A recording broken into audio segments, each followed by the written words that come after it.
तेव्हा आपण प्रत्येक वेळेला शिस्त ही पाळलीच पाहिजे. सणासुदीला 2-3 दिवस इकडे तिकडे, पण 80% आपण शिस्तीतच आहार घेतला पाहिजे. आता बघा, दिवाळीच्या फराळामध्ये प्रत्येकाला सगळेच पदार्थ आवडतात असं काही नाही. तुम्हाला जे पदार्थ आवडतात ना, त्या पदार्थांवरच तुमचा फोकस ठेवा. म्हणजे उदाहरणादाखल मला चकली, चिवडा आणि बेसनाचा लाडू हे 3 पदार्थ खूप आवडतात.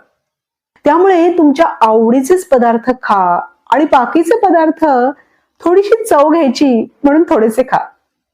आता फराळ हा शक्यतो सकाळी खायचा, म्हणजे नाश्ता म्हणून. आता दिवाळीमध्ये वेगळा नाश्ता नका बनवू, त्याऐवजी फराळ खा. आणि फराळ खाताना सुद्धा एका वेळेला साधारण 2च पदार्थ तुम्हाला जे आवडतात ते सुद्धा प्रमाणात, म्हणजे उदाहरणार्थ चकली आणि चिवडा तुम्ही खाताय. आता थोडस हे तुम्हाला विनोदी वाटेल, पण त्याच्यासोबतच थोडं जर सॅलड घेतलं, म्हणजे एखादं गाजर, एखादी काकडी ऑलरेडी खाल्लीत आणि फराळ खाल्लात ना, तर होईल काय, तुम्ही फराळ पण प्रमाणात खाल आणि ऍसिडिटी होणार नाही आणि तुमचा हा डाएट सुद्धा एकदम बॅलन्स राहील.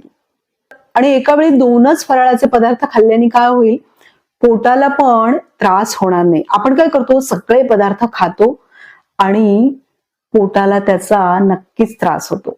त्याच्यामुळे फराळाचा आनंद पण लुटा, पण संयमाने खा, कमी खा आणि पोटाची पण काळजी घ्या.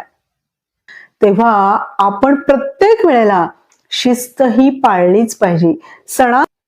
आता आणखीन एक महत्वाची गोष्ट म्हणजे रोज फराळ खाल्लाच पाहिजे असा काही नियम नाही. आलटून पालटून खा. समजा आज तुम्ही फराळ खाल्लात ना, तर दुसऱ्या दिवशी अजिबात खाऊ नका, मग आणखीन एका दिवसांनी खा.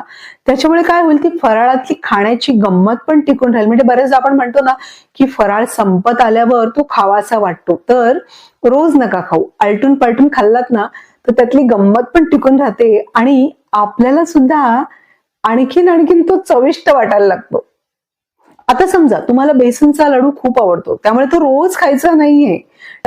ठरवायचं की आठवड्यात मी फक्त 3 लाडू खाणार आहे. मला एका वेळेला अख्खा खा, चांगला एन्जॉय करा, पण मग 3च खायचे आठवड्यातनं. कारण काय, या सगळ्या पदार्थांमध्ये भरपूर तेल, तूप, साखर, मैदा, मावा काय काय असतं. आणि असे पदार्थ जर भरपूर खाल्ले तर ऍसिडिटी होणार, पोटाला नक्कीच त्रास होईल आणि वजन चांगलंच वाढेल.